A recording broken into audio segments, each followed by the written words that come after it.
Let's learn how to enable internet speed meter. In this ZTE Blade A35e mobile doesn't come default internet speed meter. So we want to download third-party applications. Go to your mobile Play Store and search here internet speed meter.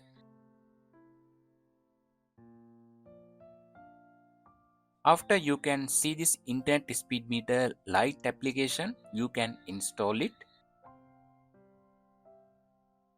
After the installation, you can open it. Click on Grant Permissions and click on Allow.